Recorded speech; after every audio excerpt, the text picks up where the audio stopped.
A few months ago, I sat right here and talked about something a lot of people didn't want to hear. That fall and winter 2026 could bring serious pressure to grocery budgets. At the time, it already didn't look great. Now the update isn't reassuring.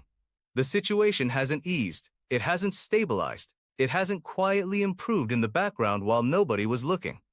It's done the opposite.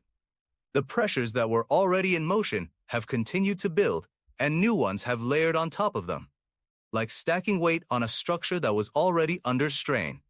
And what makes this moment different is not just that problems exist, it's that multiple systems are tightening at the same time. Food production, transportation, inputs like fuel and fertilizer, livestock supply cycles, crop performance, import costs, processing capacity, even seasonal timing. All of it is converging in a way that points toward one thing for late 2026, a grocery environment that is more expensive, less flexible, and more reactive than what most households are currently planning for. The goal right now isn't panic. It isn't speculation either. It's awareness followed by timing.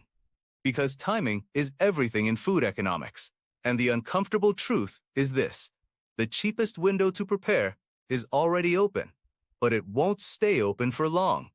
Summer always looks calm on the surface. Produce is abundant. Stores are stocked. Prices feel manageable compared to what people fear winter might bring. Vacations, school breaks, and daily life distractions keep attention elsewhere. But that's exactly why summer matters. Summer is the only season where you can still buy ahead of the pressure curve instead of reacting to it. Once fall arrives, the curve moves, and once it moves, you don't negotiate with it, you absorb it. Right now, there is still a short window where planning beats pressure. And what gets done in this window determines how hard the next season feels. To understand why this matters, you have to look at what's building underneath the surface. Food inflation isn't driven by a single cause. It rarely is. It's usually a chain reaction. Right now, several chains are tightening at once. First, there's livestock supply pressure. Beef production has been under long-term contraction. Herd rebuilding takes years, not months, and supply doesn't respond quickly. When supply tightens and demand doesn't fall with it, prices adjust upward. That adjustment has already been happening in phases, not all at once, which is why it often feels gradual until suddenly it isn't. When beef becomes expensive, consumers don't stop eating protein. They shift. That shift pushes demand into chicken and pork, which then begin to feel their own pressure. That ripple effect is already in motion. Second, crop conditions matter more than most people realize until harvest outcomes are locked in. Wheat, corn, soy, and feed crops don't just affect bread and pasta. They affect livestock feed costs, which then feed back into meat prices. When weather patterns stress crops' heat, drought, inconsistent rainfall, it doesn't just affect yield. It affects quality, storage, and global pricing expectations. And expectations matter almost as much as reality in commodity markets. Third, import costs and trade structures don't impact shelves immediately.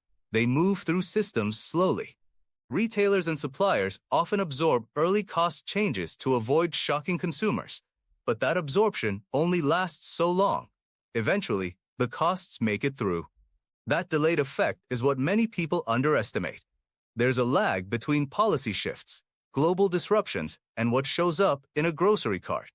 And that lag is now cycling into the present, which means price pressure that was introduced earlier is now working its way fully downstream. And once it arrives downstream, it stops being theoretical. It becomes shelf price. There's another layer that tends to get overlooked: processing capacity. It's not just about growing food, it's about moving it through the system. Slaughterhouses, packaging facilities, transport logistics, cold storage, these are bottlenecks when they tighten. Even small disruptions can ripple into retail pricing. When multiple bottlenecks tighten at once, the system loses flexibility. And when a system loses flexibility, prices don't just rise, they become volatile. That volatility is what households feel most. Now, zooming out, the important pattern isn't any single category. It's convergence. Meat, grains, oils, beverages, baking staples, and fresh produce all showing upward pressure at different speeds and different times, but all trending in the same direction, upward. Even categories that people assume are stable like canned goods or pantry staples are tied to upstream costs like metal, transport, and packaging inputs. Nothing exists in isolation. So what does that actually mean in practical terms? It means fall and winter grocery planning is no longer just about stocking up for convenience or emergencies. It's about timing purchases ahead of known seasonal and structural price shifts. Because certain categories always tighten going into colder months, baking supplies rise with holiday demand. Cooking oils tighten with global supply, and seasonal consumption spikes. Coffee and beverages remain sensitive to global crop conditions and transport costs. Fresh produce becomes more expensive when local growing seasons end and imports carry more weight. And proteins, especially beef, remain constrained by biological supply cycles that don't adjust quickly. When all of that overlaps in the same seasonal window, households feel it as a broad increase in everyday grocery spending. Not one item. Everything. That's what makes this different from normal seasonal fluctuation. This is layered pressure. And when layered pressure hits, it doesn't hit evenly, it hits budgets. The question becomes not whether prices are higher in late 2026 than earlier in the year. The question becomes how much flexibility people have when it happens. Because flexibility is what protects households. And flexibility comes from preparation done ahead of time. Not after, not during, ahead of. There's a reason summer is emphasized so heavily in preparedness planning. It's not just about weather or gardening or seasonal abundance, it's about economics. Summer is when supply is highest, demand is scattered, and prices are least reactive. That combination creates the lowest cost entry point for building a buffer. A buffer is not about hoarding. It's not about reacting emotionally to forecasts. It's about smoothing future cost spikes with present stability. Even a modest buffer changes how a household experiences price increases. Instead of reacting at retail peak prices, a portion of consumption is already covered at lower historical cost. That difference compounds over time, and it becomes most noticeable during high-pressure months. A practical approach doesn't require doing everything at once. In fact, doing everything at once is usually what causes people to stop entirely. Instead, it comes down to prioritization. Proteins first, because they represent the highest ongoing expense and the most consistent nutritional foundation. When those costs rise, everything else in the budget feels tighter. After that, seasonal produce preservation, because summer abundance is temporary, and preservation converts short-term surplus into long-term stability. Then baking staples, because they are predictable, storable, and directly tied to seasonal household demand spikes later in the year. Then cooking oils, used steadily, but sensitive to global supply shifts and seasonal consumption increases. Then beverages, especially coffee and tea, which tend to rise consistently once global supply tightens. And finally, bulk pantry goods that round out meals and reduce reliance on high-frequency store trips during expensive periods. The goal isn't perfection, it's coverage. Coverage reduces exposure, and reduced exposure creates stability. There's also an important psychological shift that happens when even a small buffer exists. Grocery shopping stops feeling like a constant reaction to price increases and becomes more of a planned rotation. That matters more than it sounds.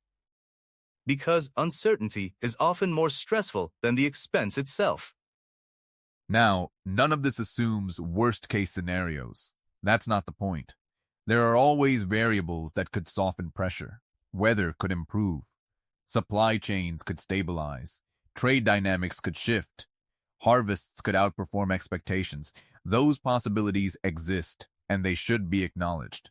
But planning based on best-case outcomes alone is not strategy. It's hope. Strategy accounts for the most probable direction based on current signals. And right now, those signals point toward tighter margins in food systems as 2026 progresses. Which brings everything back to timing. There is a limited window where action costs less than inaction. That window is open now, but it narrows as seasonal transition approaches.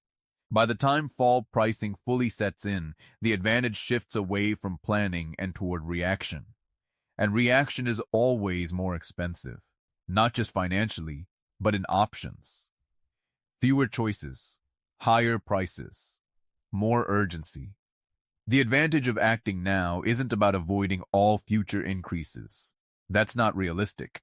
The advantage is reducing how sharply those increases affect daily life. Even partial preparation changes outcomes, and that's the point. Not perfection, not prediction. Positioning, because when the seasonal pressure arrives, it doesn't ask whether anyone was ready, it just arrives. And the difference between a manageable season and a difficult one often comes down to decisions made months earlier, during the quiet window when action was easiest but least urgent. That window is still open right now. Not for long, but it is open. And what gets done during it determines how the next season feels when it arrives.